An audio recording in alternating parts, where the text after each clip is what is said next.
PM Modi ने announcement किया है, उन्होंने कहा है कि आपको गोल्ड 1 साल तक नहीं खरीदना। Question is why? 5 स्टेट में इलेक्शन चल रहा था ऑफ कोर्स और इसमें इम्पैक्ट भी पड़ सकता था। पहले हमारा फॉरेन करेंसी रिजर्व रहता था 12 महीने से 18 महीने तक। आज हमारे पास फॉरेन रिजर्व है लगभग 8 महीने से 10 महीने का। और ज्वेलरी इंडस्ट्री में भूचाल आ गया, जिसमें से 40 से 50 लाख बंगाली आर्टिजन है। ये जो आर्टिजन ये बहुत गरीब लोग हैं, इनको 1 महीने अगर काम नहीं रहेगा तो इनको खाना नहीं मिलेगा। मैं ये समझ नहीं पा रहा हूँ कि हमें इतना सारा सोना इंपोर्ट करना पड़ता है कि हमारे देश के अंदर कहीं से सोना नहीं निकलता है। अगर हमारा देश के लीडर लोगों ने गोल्ड माइनिंग के ऊपर ध्यान दिया होता तो शायद आज हमारी जरूरत का एक बड़ा परसेंटेज हमको मिलता था। गवर्नमेंट मुझे लगता है बहुत जल्दी एक पॉलिसी लाने वाला है। फिजिकल गोल्ड आप खरीद के बैंक में जमा करोगे तो आपको इंटरेस्ट भी मिलेगा और आपका पेपर आपके पास रहेगा। जब भी आपको चाहिए आप गोल्ड भी ले, तो आपका इन्वेस्टमेंट का इन्वेस्टमेंट भी हो गया, पैसिव इनकम भी मिलेगा। पहली बात तो शॉकिंग फैक्ट ये है कि रिजर्व बैंक के पास 880 टन सोना और देश के मंदिरों के पास 3,500 टन सोना। 3 से 5,000 टन। 3 से 5,000 टन सोना। पूरा दुनिया में हम ज्वेलरी में राज कर सकते हैं एक्सपोर्ट करके, और हमारा जैसा ज्वेलरी दुनिया में कोई नहीं बना सकता। हमसे सस्ता, हमसे अच्छा। Hi Alam sir, welcome to Upsearch podcast. Hi. It's great pleasure having you here and बड़ा ही एक्साइटेड था मैं इस कॉन्वर्जेशन के लिए, बिकॉज अभी जो चल रहा है मार्केट में, right, everybody is little bit scared. बहुत अलग अलग चीज़ें आ रही है, चाहे आप माइक्रो लेवल पे देखो या मैक्रो लेवल पे देखो, एंड इसीलिए this discussion is super super important. I start with this one very basic question sir, कि जो पीएम मोदी ने अनाउंसमेंट किया है, 5-7 चीज़ें उन्होंने डिटेल में बताई, उसके अंदर एक बहुत इंपॉर्टेंट, बहुत हाईलाइटेड चीज़ है। उन्होंने कहा है कि आपको गोल्ड 1 साल तक नहीं खरीदना है। The question is why? Yes, question is why. Why? ये मैं नहीं, पूरा देश पूछ रहा है। पूरा 140 करोड़ लोग जानना चाहते हैं कि व्हाई। करेक्ट।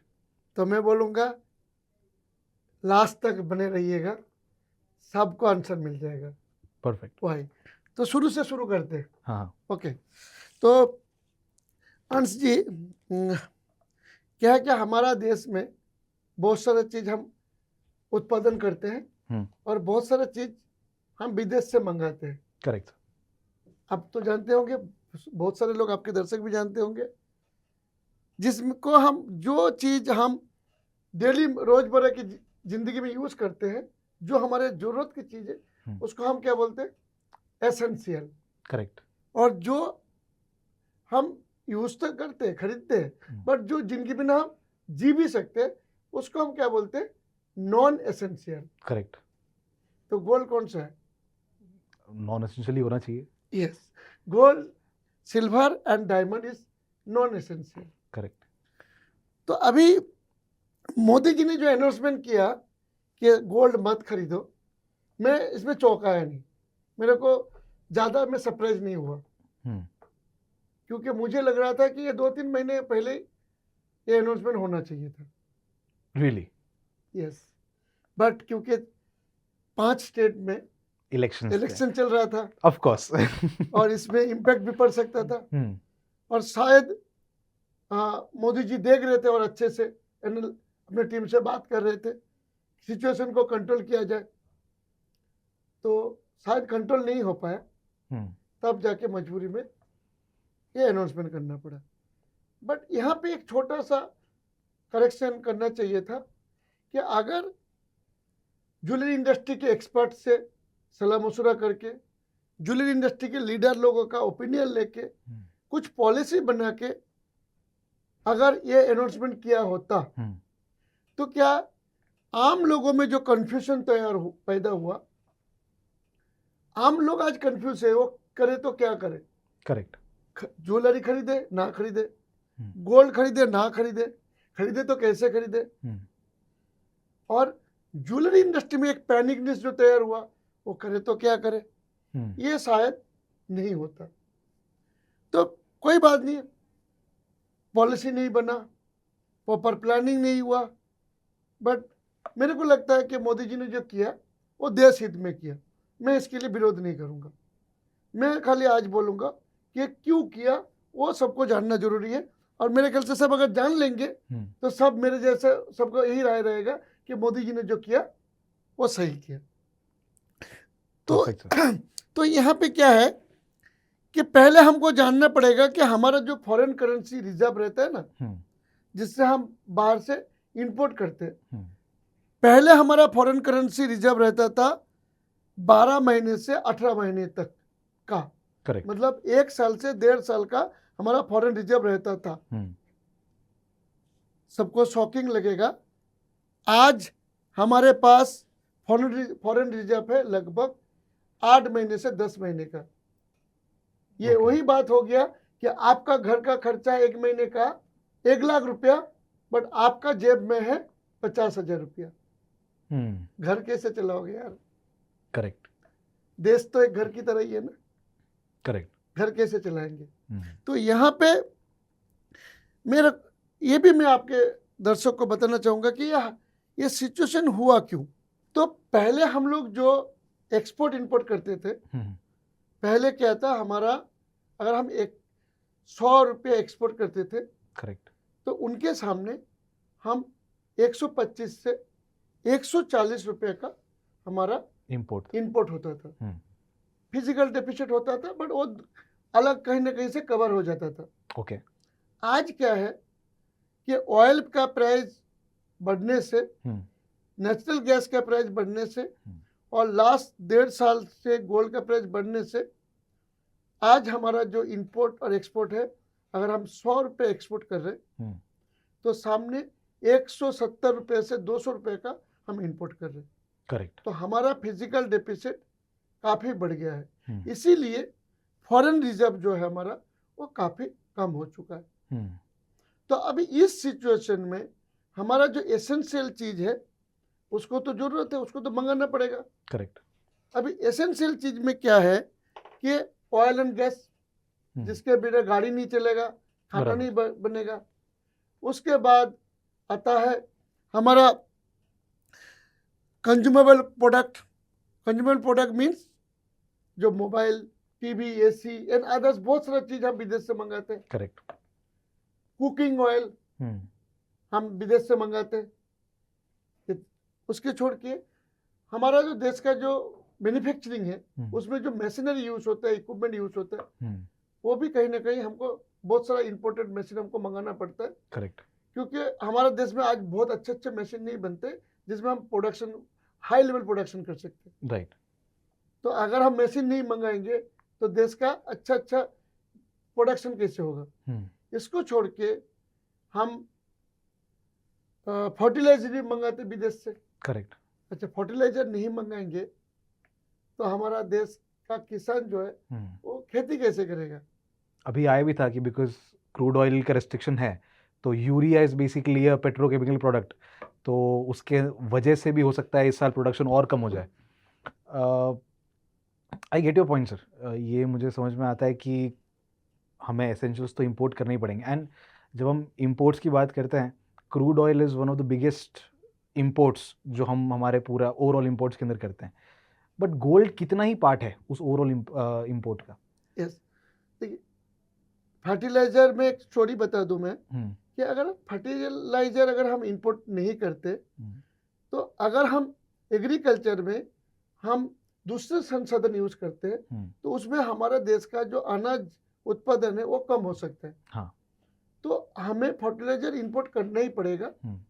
ये इस तरीके से मैं आपको समझाने का कोशिश करूंगा कि सपोज करो आपका एक ब्लड ग्रुप है, आपका शरीर में ब्लड कम है, अगर दूसरा ब्लड वही ग्रुप का ब्लड दे दिया जाए, आपका शरीर एक्सेप्ट करेगा क्या?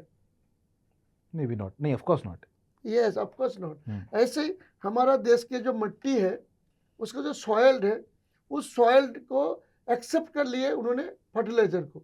अभी अगर हम नेचुरल खेती की ओर जाएंगे तो हमारा प्रोडक्शन जो है बहुत कम हो सकता है और हमारा देश में भूखमरी हो सकता है।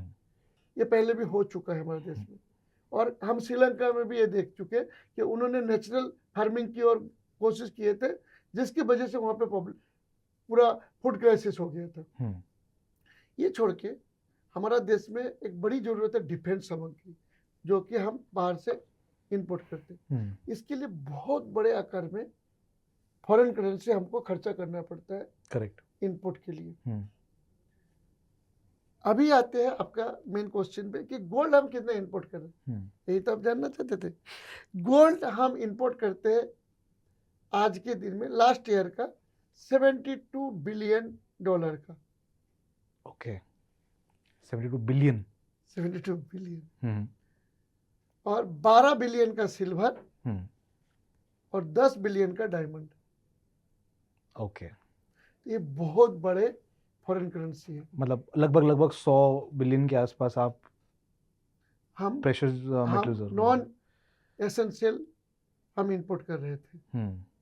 तो इसीलिए क्या हुआ कि हमारा फॉरेन रिजर्व अगर कम नहीं होता तो शायद गवर्नमेंट को स्टेप लेने की जरूरत नहीं होता, क्योंकि फॉरेन रिजर्व कम है, एसेंशियल प्रोडक्ट हमको मंगाना ही है, ऑयल एंड गैस का रेट बहुत बढ़ चुका है, आगे और जाके और कितना बढ़ेगा। और पहले क्या होता था, हम ऑयल गैस कुछ हम टीटी के तहत आईएनएफ में भी मंगाते थे, रशिया से मंगा लेते थे, करेक्ट, इसराइल से भी हमारा इन करेंसी में मंगा लेते थे, आज वो भी नहीं कर पा रहे। तो इसके वजह से हमारा फॉरेन रिजर्व में काफ़ी असर पड़ रहा है और आने वाला समय में इसमें खतरा लग रहा है। इसीलिए मोदी जी ने बोला है कि 1 साल आप गोल्ड मत खरीदो, और 1 साल वो चाहते हैं कि गोल्ड ना इंपोर्ट करना पड़े। सर ये बात समझ में आई कि ऐसा क्यों किया गया और इसका ओवरऑल इम्पैक्ट हमारे जो इकोनॉमी उसमें क्या हो सकता है, बट इसका रिएक्शन कैसा आ रहा है सर? मतलब जितने भी हमारे स्टेक होल्डर्स हैं, पहली बात तो कितने स्टेक होल्डर्स हैं और इंडस्ट्री में इसका कैसा रिएक्शन है, बिकॉज आप काफ़ी क्लोजली जुड़े हुए हैं पूरी इंडस्ट्री से, तो आप मुझे बताइए कि सारे जो स्टेक होल्डर्स हैं उनका किस तरह के रिएक्शन है? देखिए, इंडस्ट्री में रिएक्शन क्या हुआ, जैसे अनाउंसमेंट हुआ कुछ ऐसे वीडियोस भी आए थे, कुछ जूलर्स जो थे वो रो रहे थे कैमरा के ऊपर ऑन स्क्रीन मीडिया पे, तो मतलब and like they have like a big store city के अंदर एंड दे आर क्राइंग, तो इसलिए मैं ये जानना चाह रहा था। देखिए, जैसे ही संडे को अनाउंसमेंट हुआ, मंडे ट्यूसडे 2 दिन पब्लिक ने पैनिक बाइंग किया। पब्लिक को क्या लगा कि शायद सोना बेचना बंद हो जाएगा, सोना मिलेगा नहीं, जिनको ज़्यादा नॉलेज नहीं था। 2 दिन पैनिक बाइंग हुआ, बट उसके बाद लोगों ने बाइंग करने ही छोड़ दिए लगभग सोने का या ज्वेलरी का। और आज ये सिचुएशन है कि 75% काम कम हो गया है, 25 कुछ जगह में तो 10% काम है, और कुछ जगह में तो बिजनेस ही नहीं है, ऐसा हालत है। अगर ओवरऑल देखा जाए तो 10% से लेकर 25% बिजनेस है, और ज्वेलरी इंडस्ट्री में भूचाल आ गया है। ज्वेलरी इंडस्ट्री में आज लगभग 1 करोड़ लोग डायरेक्ट इन्वॉल्व है, जिसमें से 75 लाख 75 लाख इसे ज्वेलरी मैन्युफैक्चरिंग से जुड़ा हुआ है, जिसमें से 40 से 50 लाख बंगाली आर्टिजन है। और ये जो आर्टिजन, ये बहुत गरीब लोग हैं, इनको 1 महीना अगर काम नहीं रहेगा तो इनको खाना नहीं मिलेगा, ऐसा परिवार से आते हैं, और इनका बहुत मंथली जो इनकम है बहुत कम इनकम है, तो ये ज़्यादा सेविंग भी नहीं कर पाते, इनका सेविंग भी नहीं है, और सब ये आते हैं बंगाल के रूरल एरिया से। करेक्ट। और इस बार जो बंगाल में बीजेपी का गवर्नमेंट बना, उसमें ये ज्वेलरी आर्टिजन का और उनका परिवार लोगों का बहुत बड़ा योगदान था। करेक्ट। और उनको क्या लग रहा है कि भाई हमने मोदी जी को लाया और हमारे साथ तो धोखा हो गया। Correct, correct. तो एक तरफ तो स्टेक होल्डर्स दिखते हैं मुझे, जूलर्स जो हमारे रिटेलर्स होते हैं, उसके अलावा गोल्ड के होलसेलर्स वगैरह, और फिर जो आते हैं हमारे आर्टिजन्स, हमारे जो कारीगर होते हैं, उसके अलावा इस ये इंडस्ट्री 3 सेक्टर में डिवाइड है, manufacturing, trading and retailing. Trading को हम हमारे लैंग्वेज में होलसेल भी बोलते हैं। ओके। तो यहाँ पे जो ज़्यादा इम्पेक्ट पड़ा है या पड़ेगा आगे, वो है सबसे ज़्यादा इम्पेक्ट पड़ेगा मैन्युफैक्चरिंग के, क्योंकि उनका फिक्स ऑपरेशन कॉस्ट है। करेक्ट। और वो लोग बड़े लोग नहीं हैं, तो उन लोगों के ऊपर मैन्युफैक्चरिंग एंड आर्टिजन के ऊपर ज़्यादा इम्पेक्ट पड़ेगा या पड़ा है। रिटेल का उसके बाद इम्पेक्ट पड़ा है। होलसेल वाले का कोई ज़्यादा ऑपरेशन कॉस्ट नहीं है, उनका एक ही चीज़ है कि उनका इन्वेंटरी टर्नओवर नहीं होगा, उनका बिजनेस प्रॉफिट नहीं होगा, बट हम्म, उनका ऑपरेशन कॉस्ट कोई बड़ा नहीं है। ओके। तो सर कभी पहले ऐसा हुआ है, मतलब सर देखिए मैं 25 साल का हूँ। मैंने लाइफ में आज तक अभी 1 या 2 बार कभी छोटी मोटी ज्वेलरी खरीदी होगी, उसके अलावा कभी कुछ ऐसा नहीं खरीदा और मुझे इतना एक्सपीरियंस भी नहीं है। बट आप इतने सीनियर हैं, मतलब मैं आपको ऐसे यूँ नहीं कह रहा हूँ, बट क्योंकि आपको इतना एक्सपीरियंस है इस इंडस्ट्री के अंदर, तो क्या पहले कभी ऐसा हुआ है जब सिचुएशन ऐसी आई हो जहाँ पे गवर्नमेंट ने इंटरवीन किया हो आपके ज्वेलरी या गोल्ड सिल्वर खरीदने के डिसीजन को? यस, मैं इस इंडस्ट्री में 39 ईयर हो गया मैं हूँ। हम्म 1988 से मैं हूँ इंडस्ट्री में। और मैं जब इंडस्ट्री में आया था तब एक गोल्ड इंडस्ट्री में एक रूल था, गोल्ड कंट्रोल एक्ट। ये गोल्ड कंट्रोल एक्ट लागू हुआ था जब चाइना और इंडिया का वॉर हुआ था। हम्म उसके बाद हमारे देश के प्रधानमंत्री जवाहरलाल नेहरू और उस टाइम के फाइनेंस मिनिस्टर मोरारजी देसाई ने गोल्ड कंट्रोल एक्ट लगाया था। हम्म ये गोल्ड कंट्रोल एक्ट बहुत खतरनाक एक्ट था। मैं आपके दर्शकों को बोलूँगा, आप लोग गूगल में जाके गोल्ड कंट्रोल एक्ट का PDF डाउनलोड कर सकते हैं और देख सकते हैं, आपके रूह कांप जाएंगे, इतना कड़ा एक्ट था ये। और इस एक्ट का असर ये था कि उस टाइम गवर्नमेंट की शक्ति की वजह से बहुत सारे ज्वेलर्स या आर्टिजन ने सुसाइड तक कर लिए थे और बहुत सारे ज्वेलरी व्यापारी बिजनेस छोड़ दिए थे, ज्वेलरी बिजनेस से छोड़ दिए थे। और बहुत सारे ज्वेलर्स या ज्वेलरी बिजनेस से जुड़े हुए लोग, वो लोग जेल जाना पड़ा था उनको।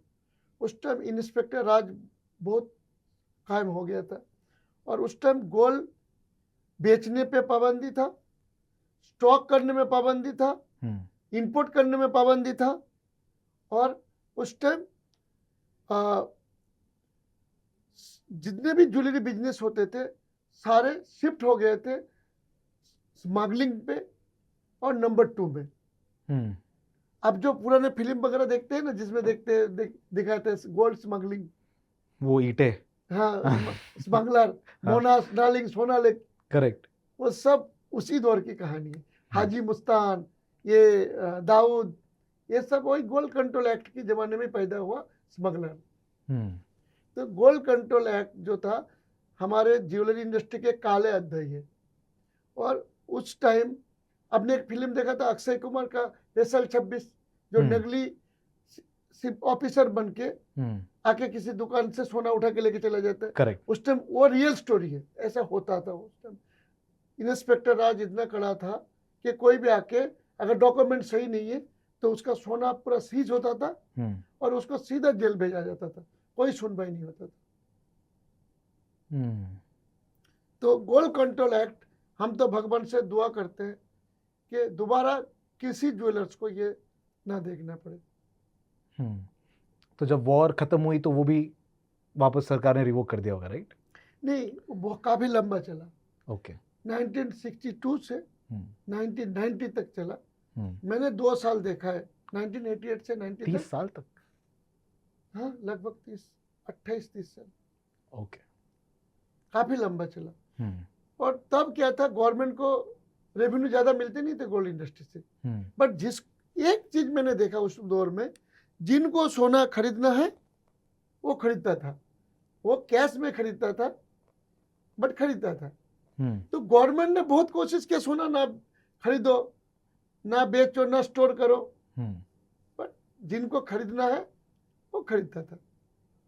आज भी अगर गवर्नमेंट वही भूल करेगा कि गवर्नमेंट शक्ति लगा के सोचेगा कि पब्लिक सोना नहीं खरीदेगा, जिनको खरीदना है वो खरीदेगा। अभी आप देखो ना, कुछ स्टेट में दारू बंदी है। No comments on that. Correct. तो क्या होता है? No comments again. तो इसके लिए हमें लगता है कुछ अच्छे पॉजिटिव पॉलिसी बनाना पड़ेगा जिसमें सारे स्टेक होल्डर को फायदा हो और खासकर गवर्नमेंट को भी फायदा हो और देश भी बच जाए। Got your point sir. अब मैं ये समझ नहीं पा रहा हूँ कि हमें इतना सारा सोना इंपोर्ट करना पड़ता है कि हमारे देश के अंदर कहीं से सोना नहीं निकलता है। ये बहुत अच्छा क्वेश्चन है आपका। क्या कि हमारे जो देश के जो लीडर लोग हैं ना, वो दूरदृष्टि तक नहीं है, विजनरी नहीं है।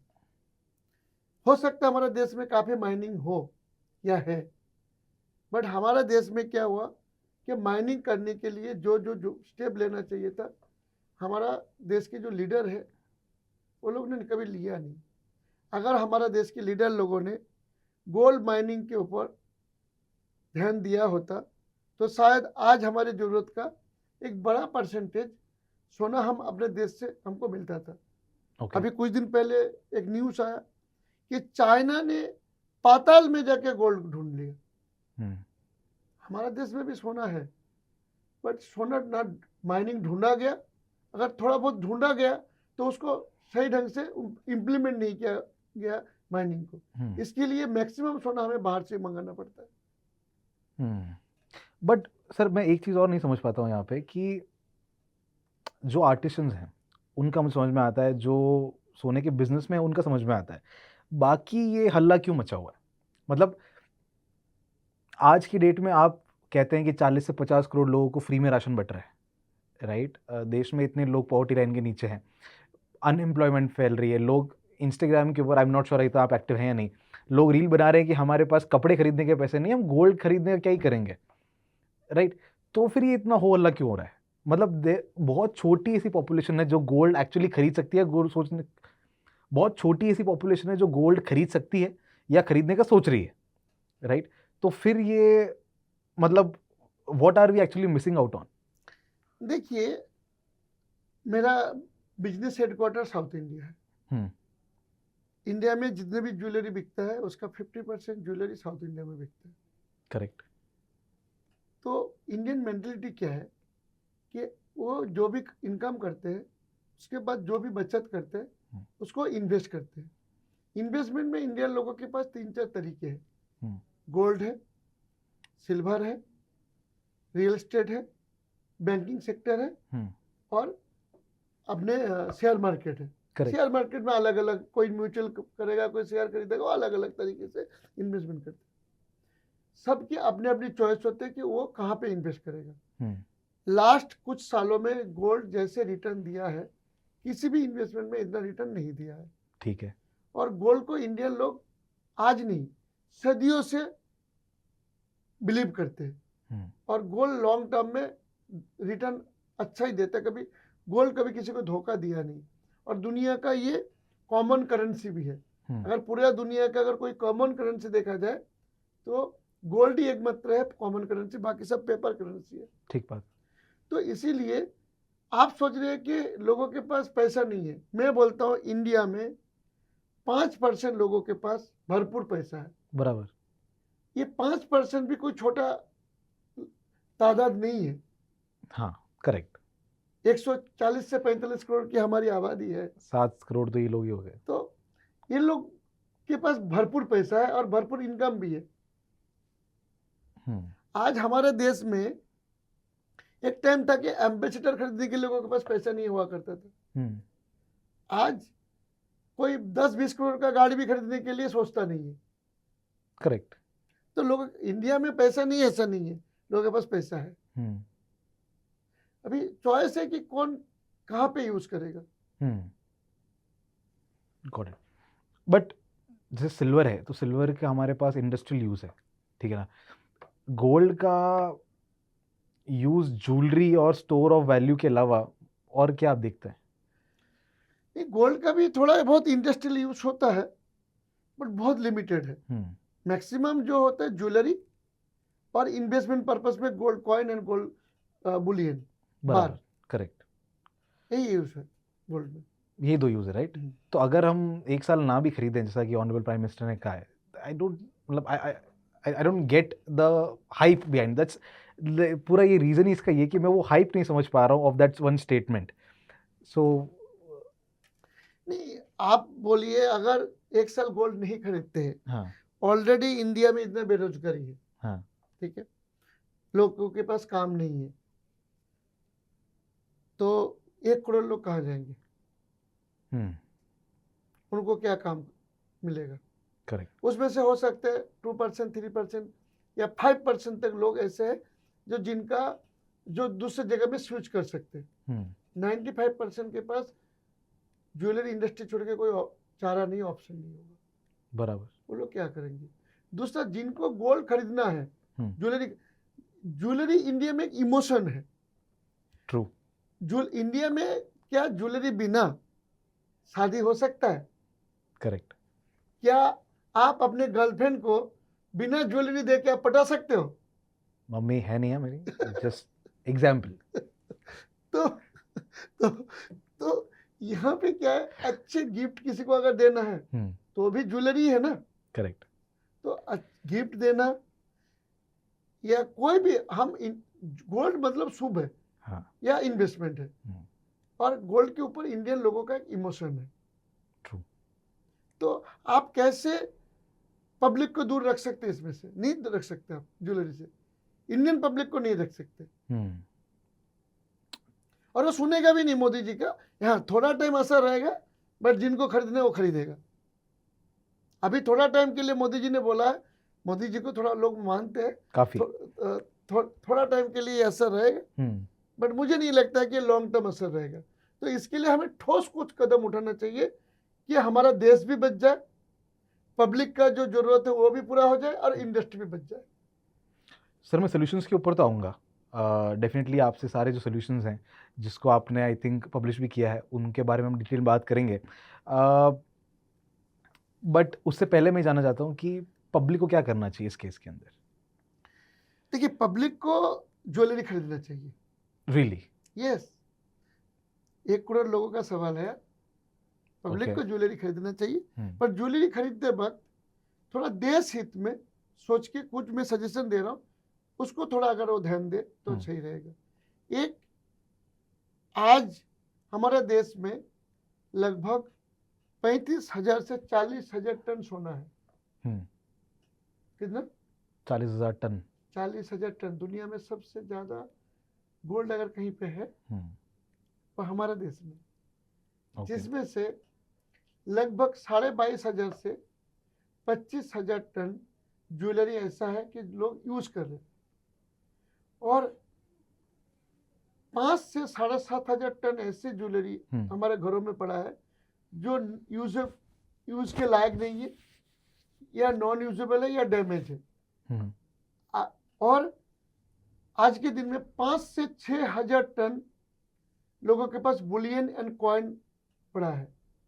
अगर ये सोना दुकान में लेके जाके वो ज्वेलरी खरीद ले तो उनका जरूरत भी पूरा हो जाएगा, और साथ में ज्वेलरी का भी व्यापार भी चलता रहेगा। मतलब सोना दे के पुराना ज्वेलरी लेके जाओ और नया ज्वेलरी लेके आओ, एक्सचेंज करके। बट सर फिर तो वो तो नेट घाटा ही हो गया, क्योंकि आप बेहतर जानते हैं मुझसे कि जब हम सोना देते हैं तो उसमें वो कट लेकर दिया जाता है, वापस जब आप उनसे लेते हैं तब उसमें खोट मिला कर दिया जाता है, तो वो एक थोड़ा सा, और उसके ऊपर प्लस मेकिंग चार्जेस अलग से लगेंगे, ये थोड़ा सा मतलब घाटे का सौदा नहीं हो गया? नहीं, मैं वो ज्वेलरी नहीं बोल रहा हूँ, जो ज्वेलरी आप यूज कर रहे हैं वो ज्वेलरी नहीं। आपके घर में अगर कोई डैमेज ज्वेलरी है या बहुत पुराना ज्वेलरी जो यूजेबल नहीं है, वो ज्वेलरी आप लेके जाओ और उनको दे के नया ज्वेलरी ले लो, और थोड़ा एक्स्ट्रा अगर गोल्ड लगता है उसका पैसा दे दो। और अगर आपके घर में बुलियन है या कॉइन है जो ज्वेलरी फॉर्मेट में नहीं है, इन्वेस्टमेंट के रखे थे, उसको लेके जाके अब ज्वेलरी लेके आ जाओ, तो आपको नया सोना खरीदने का जरूरत नहीं पड़ेगा। आपने एक तरीके का अपने ज्वेलरी, आपका जरूरत भी पूरा हो गया और देश का सेवा भी कर लिए। और इसको छोड़ के मैं आपके दर्शक को बोलूंगा, जो बायर है उनको बोलूंगा, लो प्योरिटी ज्वेलरी। मतलब इंडिया में टोटल 7 तरीके का सोना बिकता है। करेक्ट। 24 carat, 23 carat, 22 carat, 20 carat, 18 carat, 14 carat और 9 कैरेट। मैं बोलूंगा 18 कैरेट, 14 कैरेट और 9 कैरेट का ज्वेलरी आप ज्यादा से ज्यादा खरीदो। उसमें क्या होगा कि आपका जो प्योर गोल्ड है ना वो कम यूज होगा, तो हमारे जो इकोनॉमी में थोड़ा हेल्प हो जाएगा। और हाई प्योरिटी ज्वेलरी अभी थोड़ा सा अवॉइड करो और कम खरीदो, या हेवी वेट ज्वेलरी थोड़ा अवॉइड करो या कम खरीदो। और बुलियन और कॉइन जो इन्वेस्टमेंट के लिए आप खरीदते थे, अभी कुछ टाइम के लिए अब मत खरीदो। देखिए, मैं आम जनता को बोलूंगा कि हम 140 से 45 करोड़ की जो देशवासी है, देश अगर मुसीबत में है तो हमारा ये फर्ज बनता है देश के मुसीबत में हमें भी कुछ ना कुछ कंट्रीब्यूशन करना चाहिए। सरहद पे जो सिपाही लड़ाई करने के लिए गया है, अपना जान देने के लिए गया है, उनका अकेले का फर्ज नहीं है कि देश के लिए काम करे। करेक्ट, हमारा भी फर्ज है एज अ सिटीजन। तो एज अ सिटीजन तो हमको एज अ सिटीजन एक जिम्मेदार नागरिक के तहत हमको हमारा रिक्वायरमेंट को भी पूरा करना है और देश हित के लिए भी सोचना है। Got it sir. आपने बुलियन और कॉइन की बात की, तो हमारी ज़्यादातर जो ऑडियंस है वो इन्वेस्टर्स हैं, और गोल्ड जैसा कि कहा कि ज्वेलरी और स्टोर ऑफ वैल्यू के काम आता है, तो उसका एक बहुत बड़ा जो हिस्सा है वो होता है गोल्ड इन्वेस्टमेंट। गोल्ड इन्वेस्टमेंट हम हमारे पोर्टफोलियो को हेज करने के लिए करते हैं। बहुत सारे लोग जो अपनी SIPs करते हैं, उसका बहुत सारे ऐसे लोग हैं जो 20% तक गोल्ड के अंदर डालते हैं, चाहे वो ETF के फॉर्म में हो, चाहे फिजिकल गोल्ड की डिलीवरी हो, या फिर गोल्ड बॉन्ड्स जो कि अब इतने, बट ठीक है। सो क्या हमें उनको भी डिसकंटिन्यू करना चाहिए या उनको कंटिन्यू करना चाहिए, क्योंकि हमारे पोर्टफोलियो का सवाल है, वो हम SIP कर रहे हैं कब से? What should we do for that purpose? मैं यहाँ पे आपके जो इन्वेस्टर है उनको दो सलाह दूंगा। एक कि गवर्नमेंट मुझे लगता है बहुत जल्दी एक पॉलिसी लाने वाला है कि आप अपना सोना पेपर में खरीद सकते हो और आपको इंटरेस्ट भी मिलेगा। तो अगर आपने फिजिकल सोना खरीदा और उसको आपने बैंक में जाके जमा कर दिया, जैसे हम पैसा जमा करते हैं फिक्स डिपॉजिट या हम सेविंग अकाउंट में रखते हैं, तो हमको क्या करते मिलता है, हमको ब्याज मिलते हैं। ऐसे ही फिजिकल गोल्ड आप खरीद के बैंक में जमा करोगे तो आपको इंटरेस्ट भी मिलेगा और आपका पेपर आपके पास रहेगा, जब भी आपको चाहिए आप गोल्ड भी तो आपका इन्वेस्टमेंट भी हो गया और इंटरेस्ट भी, आपको इनकम भी मिलेगा, पैसिव इनकम भी मिलेगा। करेक्ट। ये गवर्नमेंट बहुत जल्दी ये पॉलिसी लाने वाला है, मैं उसके बारे में बोलूंगा।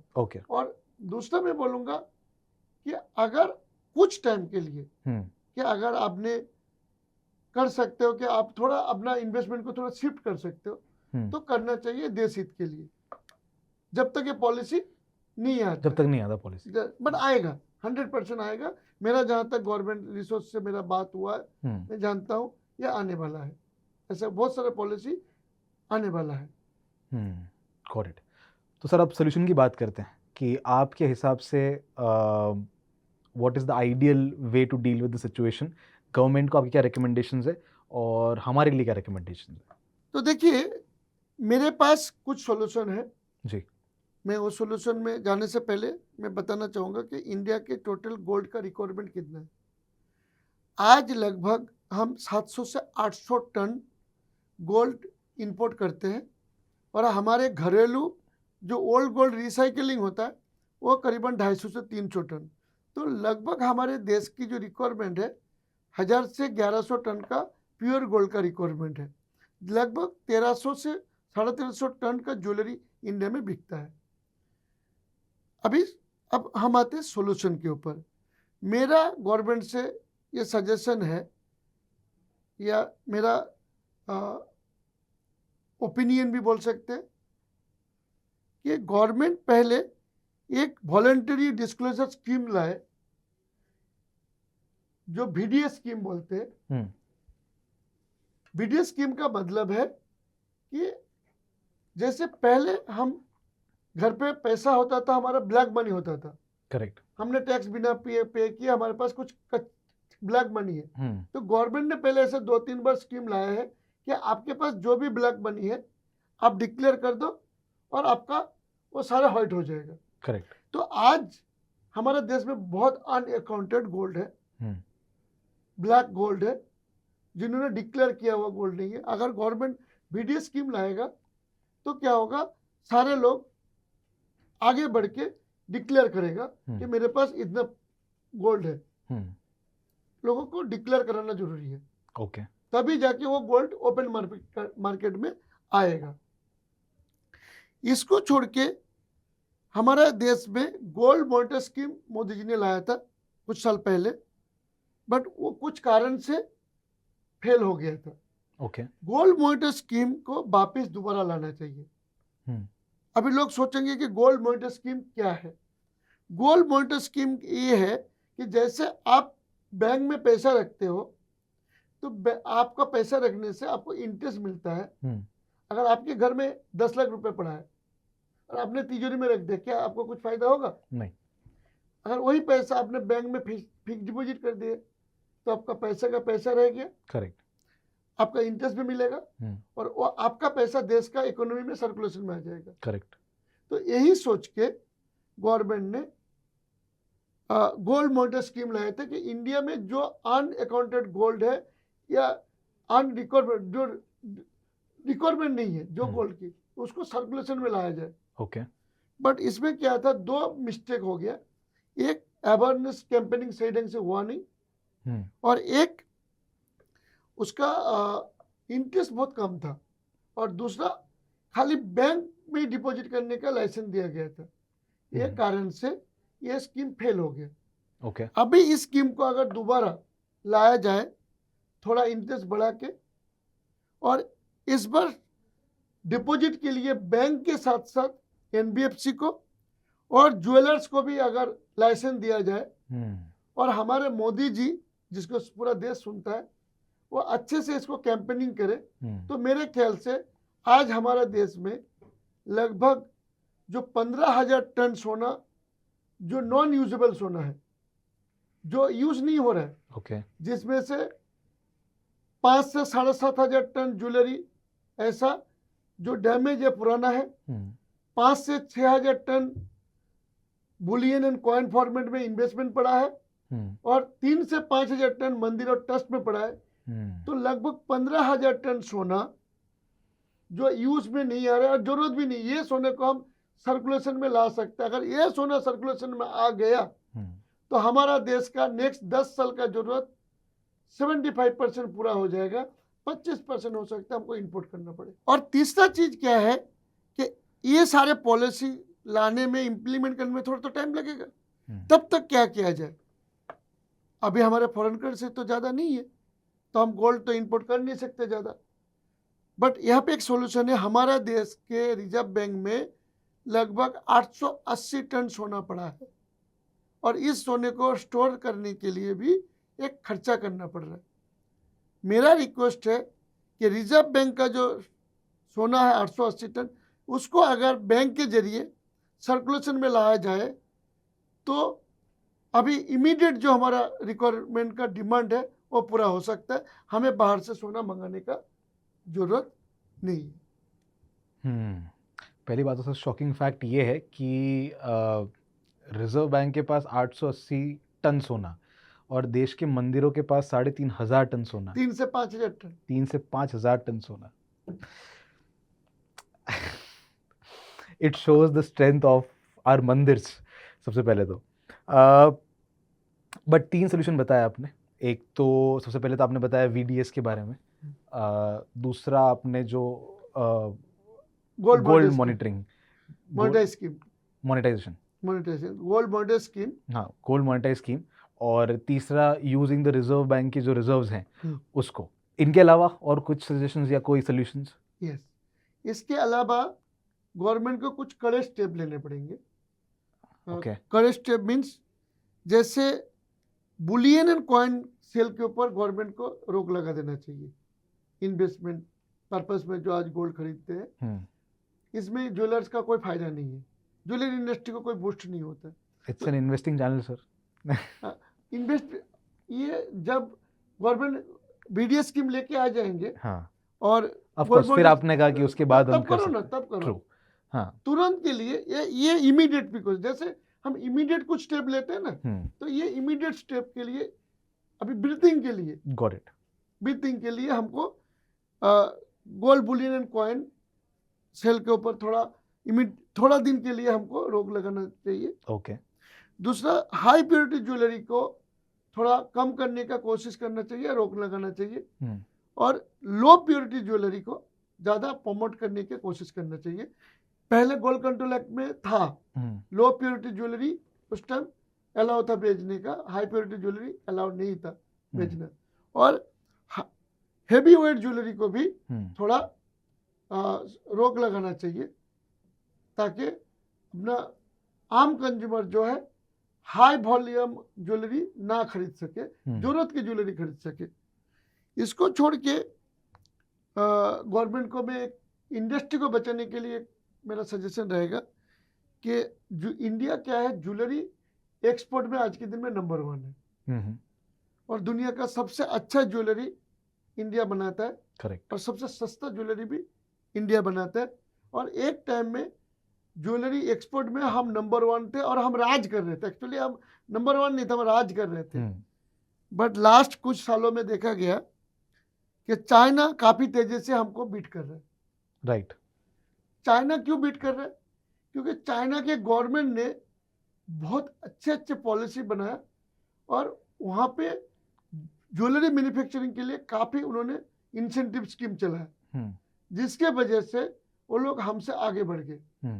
तो हमारा गवर्नमेंट को भी ज्वेलरी एक्सपोर्ट को प्रमोट करने के लिए काफी इंसेंटिव स्कीम एंड काफी बेनिफिट एंड पॉलिसी के ऊपर काम करना पड़ेगा, ताकि डोमेस्टिक मार्केट में जो ज्वेलरी का अगर डिमांड कम होता है, हम इंटरनेशनल मार्केट में बेच के हम अपने डिमांड को, मतलब हम हमारे कारीगर को जिंदा रख सके, मैन्युफैक्चरिंग में और नया जॉब क्रिएशन हो सके। और इसमें क्या होगा, इंडिया गवर्नमेंट का फॉरेन रिजर्व भी बढ़ेगा और इंडिया गवर्नमेंट को रेवेन्यू भी बढ़ेगा। बट क्या है कि हमारे जो ज्वेलरी इंडस्ट्री के जो एक्सपोर्ट प्रमोशन काउंसिल में बैठे हैं, वो लोग पूरा ज्वेलरी इंडस्ट्री को बूस्ट करने के लिए ज़्यादा काम नहीं कर रहे, वो कुछ एक सेक्टर को ज़्यादा ध्यान देते हैं। मैं उनको भी अपील करूंगा कि इंडिया के एक्सपोर्ट को बूस्ट करने के लिए गवर्नमेंट के साथ बैठ के बहुत अच्छे कुछ पॉलिसी बनाना पड़ेगा, ताकि इंडिया का ज्वेलरी एक्सपोर्ट काफ़ी बड़ा हो सके। आज अगर हम 100 रुपये का ज्वेलरी एक्सपोर्ट कर रहे हैं, कल हम 1000 रुपये का कर सके, पूरा दुनिया में हम ज्वेलरी में राज कर सकते एक्सपोर्ट करके। और हमारा जैसा ज्वेलरी दुनिया में कोई नहीं बना सकते, हमसे सस्ता, हमसे अच्छा। खाली कुछ लीडर की वजह से या गवर्नमेंट पॉलिसी की वजह से हम एक्सपोर्ट में जो कर सकते थे या जो कर सकते, हम कहीं ना कहीं कर नहीं पा रहे। सर मेरा ये इसमें एक सवाल ये आता है कि हम ये क्यों नहीं कर पा रहे? मतलब सरकार को क्या ऐसा, मतलब क्या इंसेंटिव नहीं है ये करने के लिए? बिकॉज आपने ऐसा कहा कि चाइना ने इंसेंटिवाइज किया अपने लोकल मार्केट के अंदर, उसकी वजह से मैन्युफैक्चरर्स को, आर्टिजन्स को, इन सबको चाइना ने इंसेंटिवाइज किया। हम ये क्यों नहीं कर पा रहे हैं? क्योंकि ज्वेलरी सेक्टर तो बहुत बड़ा कॉन्ट्रीब्यूटेड भी है टैक्स के अंदर भी, राइट? वहाँ पे तो पर आइटम का जो सेल का जो वैल्यू है वो इतना बड़ा है, right? At the same time आपने जैसा ये स्कीम के लिए भी कहा था कि वो प्रॉपरली एग्जीक्यूट नहीं हो पाई। उसके अलावा हम जब इम्पोर्ट्स की बात कर रहे थे तो आपने ये भी कहा था कि इंडिया में गवर्नमेंट थोड़ी लेजी है, हम ऐसे रिजर्व्स नहीं ढूंढ पा रहे जितना एक्टिवली हम नेचुरल गैस के रिजर्व्स ढूंढ रहे हैं, हम क्रूड ऑयल के ढूंढ रहे हैं, तो हम गोल्ड के क्यों नहीं ढूंढ रहे? ये इंटेंशन क्यों नहीं आ पा रहा सर? विजनरी देखिए, हमारे गवर्नमेंट में हर 5 साल में गवर्नमेंट चेंज हो जाता है। हमारे जो ब्यूरोक्रेट्स है उनके पास बहुत सारा काम का प्रेशर है, या वो विजनरी नहीं है शायद। और यहाँ पे ज्वेलरी इंडस्ट्री की एक बड़ा प्रॉब्लम है कि ज्वेलरी इंडस्ट्री का कोई मंत्रालय नहीं है, मिनिस्ट्री नहीं है। हाँ। ज्वेलरी इंडस्ट्री का मिनिस्ट्री कॉमर्स मिनिस्ट्री के डायरेक्ट देखते हैं। और हमारे ज्वेलरी इंडस्ट्री के लिए एक्सपोर्ट प्रमोशन काउंसिल बनाया गया है कि जो इंडस्ट्री को बेनिफिट के लिए काम करते हैं। लेकिन एक्सपोर्ट प्रमोशन काउंसिल क्या है कि वो ज्वेलरी इंडस्ट्री के अलग अलग सेक्टर है, उसमें से एक particular loose diamond and natural diamond jewellery, उसको ज़्यादा प्रमोट करने के लिए गवर्नमेंट के पास स्कीम लेके जाते हैं कि ये होना चाहिए। बाकी जो ज्वेलरी है उसके ऊपर ज़्यादा ये लोग ध्यान नहीं देते एक्सपोर्ट के ऊपर, और शायद गवर्नमेंट को सही ढंग से प्रेजेंट नहीं कर पाए। इसीलिए शायद गवर्नमेंट एक्सपोर्ट को बढ़ावा देने के लिए जितना स्टेप लेना चाहिए था वो लिए नहीं। बट अभी क्योंकि ये क्राइसिस मोमेंट है, अगर गवर्नमेंट ज्वेलरी इंडस्ट्री को आगे जाके बचाना चाहेगा तो सबसे बड़ा चीज है कि डोमेस्टिक मार्केट अगर छोटा होगा, डिमांड डोमेस्टिक डिमांड कम होगा, तो हमारे पास एक ही जरिया है कि हम एक्सपोर्ट कर सके। बट एक्सपोर्ट करने के लिए हमें बहुत सारा पॉलिसी, बहुत सारा इंसेंटिव, हमें स्कीम लाना पड़ेगा। वो जो आपने बात कही थी गोल्ड कंट्रोल एक्ट वाली, राइट, क्या वैसा फेज दोबारा आ सकता है? क्या आपको लगता है? Because the reason I am asking this is हम इंपोर्ट करते हैं, हमें डॉलर्स पे करने पड़ते हैं, डॉलर की वैल्यू कंटिन्यूसली बढ़ती जा रही है। अगर हम मोदी जी की बात करें तो when he came into power the dollar was around 62 if I am not wrong, 63 64 के आसपास, वहाँ से आज 95 के आसपास है, 96 प्लस, 96 के आसपास है। Of course people are saying कि 100 तक जाएगा, कुछ लोग तो 150 भी बोल रहे हैं। 150 तो हाँ थोड़ा आगे का टारगेट है, but of course recent target तो 100 दिख ही रहा है। जैसे जैसे ये बढ़ रहा है, हमारा इंपोर्ट करना और महंगा होता जा रहा है, उसके अलावा क्रूड ऑयल महंगा हो रहा है, उसकी वैल्यू भी बढ़ रही है, तो हमें और ज़्यादा पैसा देना पड़ रहा है, उसकी वजह से हमारा डेफिसिट और बढ़ रहा है, डेफिसिट की वजह से रुपया और ज़्यादा गिरे, तो ये तो एक साइकिल बन गई है, राइट। अब इसको ब्रेक हमें करना ही है, बट इस ब्रेक करने के चक्कर में क्या वैसा ही रिस्ट्रिक्शन पुराने जैसा वापस आ सकता है क्या? नहीं, मुझे लगता है कि अभी सिचुएशन को ठीक किया जा सकता है, क्योंकि उस टाइम का सिचुएशन अलग था, आज की सिचुएशन अलग है। आज हमारे पास 40,000 टन सोना है, उस टाइम इतना सोना नहीं था हमारे देश में, और अनयूजेबल जो सोना है उसको रिसाइकल के जरिए, इन्वेस्टमेंट के जरिए अगर लाया जाए तो वो वाला सिचुएशन नहीं आएगा। हाँ, हो सकता है कि गवर्नमेंट को कुछ कड़े कदम उठाने पड़ सकते हैं अगर पब्लिक ने उनको सपोर्ट नहीं किया तो। पब्लिक ने अगर सपोर्ट नहीं किया तब हो सकता है ये उस तरह का, समझ लीजिए क्या, एक गवर्नमेंट एक हाईवे बना रहा है और बीच में आपका एक जमीन आ गया, बट आप देश हित के लिए आप सोच रहे हो कि मैं मेरा जमीन क्यों दूं, तो गवर्नमेंट बोलेगा भाई तेरा जमीन तेरे को देना ही पड़ेगा, और किसी भी जरिए से आपसे लेगा। करेक्ट। तो गोल्ड में भी वही चीज हो सकता है कि भाई आप देश को बचाने के लिए आप अपना कंट्रीब्यूशन दो, अगर कंट्रीब्यूशन नहीं देंगे तो गवर्नमेंट फिर कड़े कदम उठाएंगे।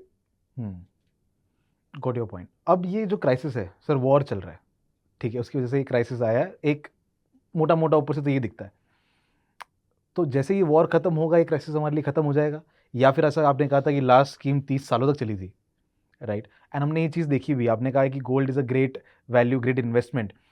गोल्ड ने हाँ कुछ 3-4 सालों में रिटर्न दिए हैं, लेकिन ऐसे 15-15 20-20 साल भी निकले हैं जहाँ गोल्ड ने कोई रिटर्न नहीं दिया, राइट।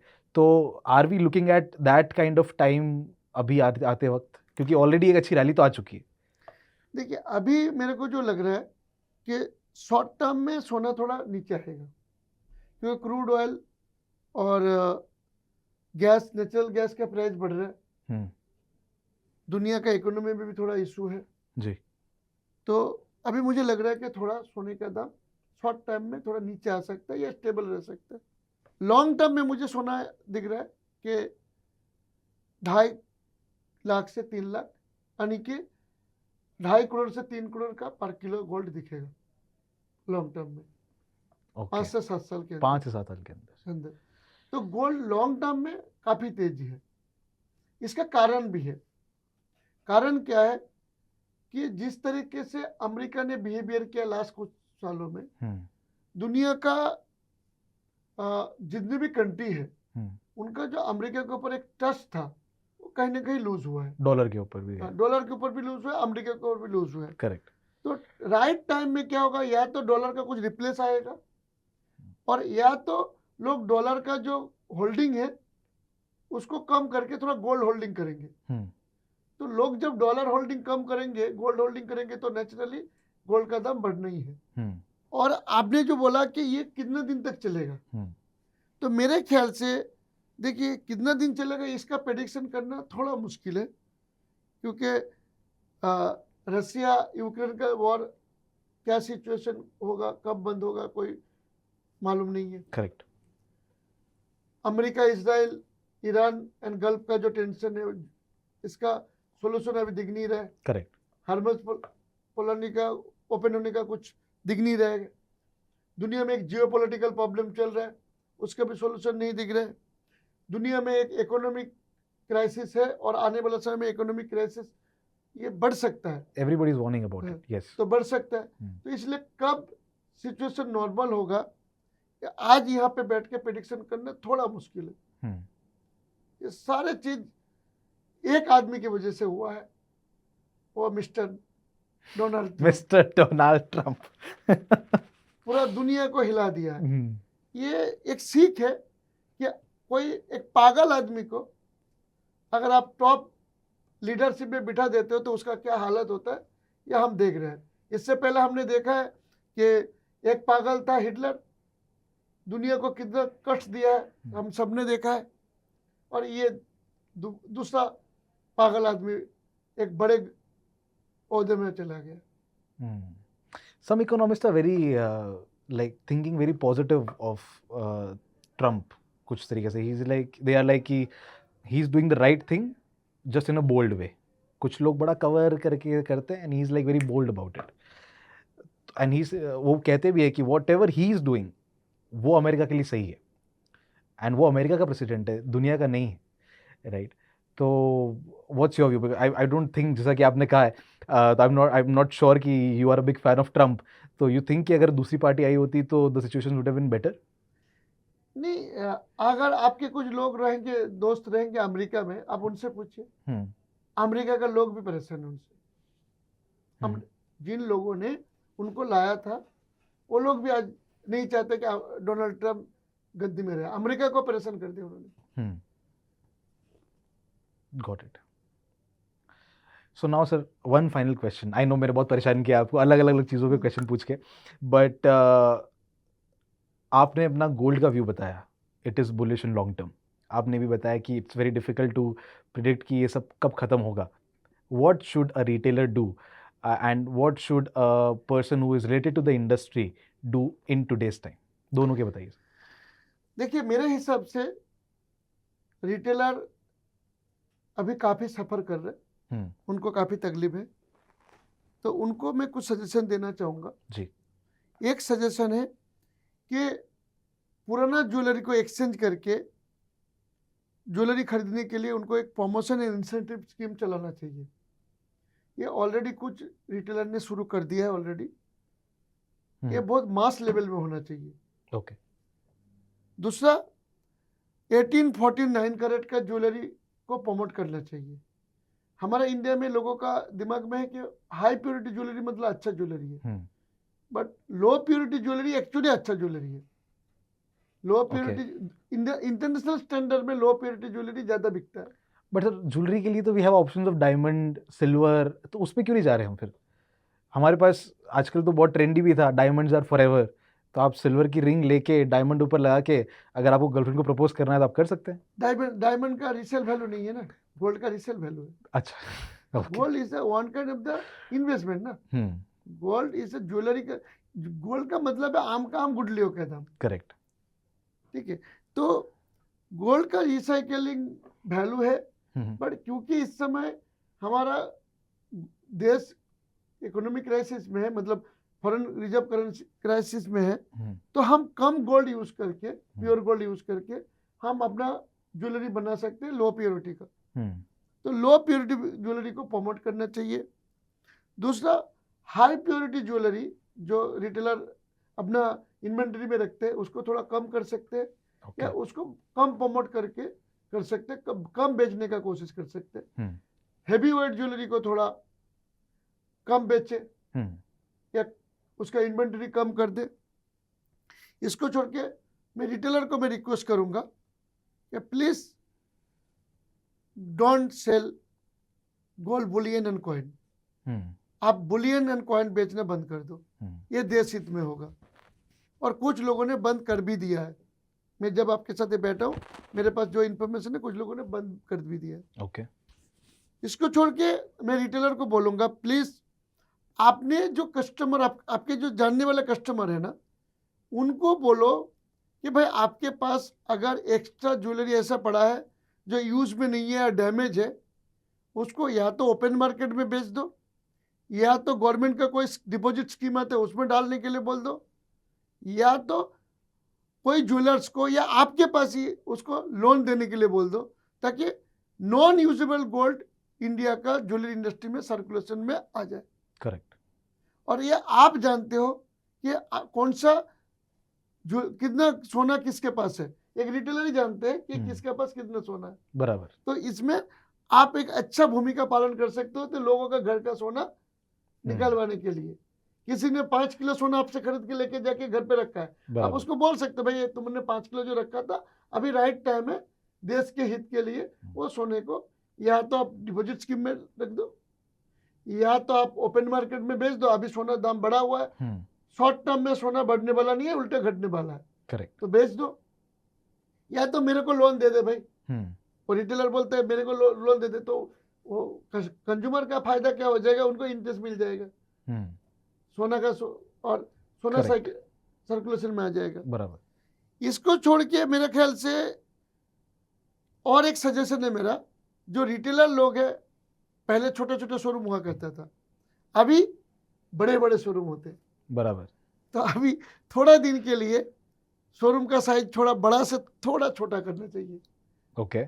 और दूसरा, अगर आपका शोरूम पहले से ही बड़ा है तो उसको थोड़ा छोटा करने का कोशिश करिए। आपका जो ऑपरेशन कॉस्ट है उसको थोड़ा कम करने का कोशिश करिए या कट डाउन करिए। और आपके पास अगर इन्वेंटरी 50 किलो है तो आप कोशिश करिए उसको 30 किलो या 40 किलो करने का, थोड़ा कम करने का, इन्वेंटरी कम करके अगर आपका लोन है उसको चुका दो। तो अभी ये सिचुएशन में आप सरवाइव कर जाओगे। करेक्ट। तो ये रिटेलर को इनिशिएटिव लेना चाहिए। अभी मैं जिस बिरादरी से आता हूँ मैन्युफैक्चरिंग, करेक्ट, मेरा बिरादरी वाला सबसे ज्यादा परेशान है। Sir, actually, we two are the ideal people to discuss this. You are from Bengal, and I am from Rajasthan. I am Marwadi Jain, और आप बंगाली। तो these two communities, ये दोनों पूरा का पूरा सोने के अंदर ही काम करते हैं ज़्यादातर। So I think ये एक बहुत ही अच्छा कॉम्बो है इस टॉपिक को डिस्कस करने के लिए। बट ये sir please, sorry to disturb you. या सो मेरे जो मैन्युफैक्चरिंग भाई बंधु है, मैं उनको कुछ सलाह दूंगा कि देखिए, डोमेस्टिक डिमांड तो थोड़ा कम होने वाला है। तो डोमेस्टिक अगर डिमांड कम होने वाला है, आपके पास अगर 100 आदमी काम कर रहे हैं या आपका मंथली प्रोडक्शन कैपेसिटी है 50 किलो की, तो कल अगर वो 25 किलो में आ गया तो आप कैसे सर्वाइव करेंगे? यहाँ पे मेरा सजेशन है कि आप अभी एक्सपोर्ट के लिए थोड़ा सोचो। और एक्सपोर्ट के लिए आपको क्या करना है, इंटरनेशनल स्टैंडर्ड का ज्वेलरी बनाना है, हाई क्वालिटी ज्वेलरी बनाना है, लाइट वेट ज्वेलरी बनाना है।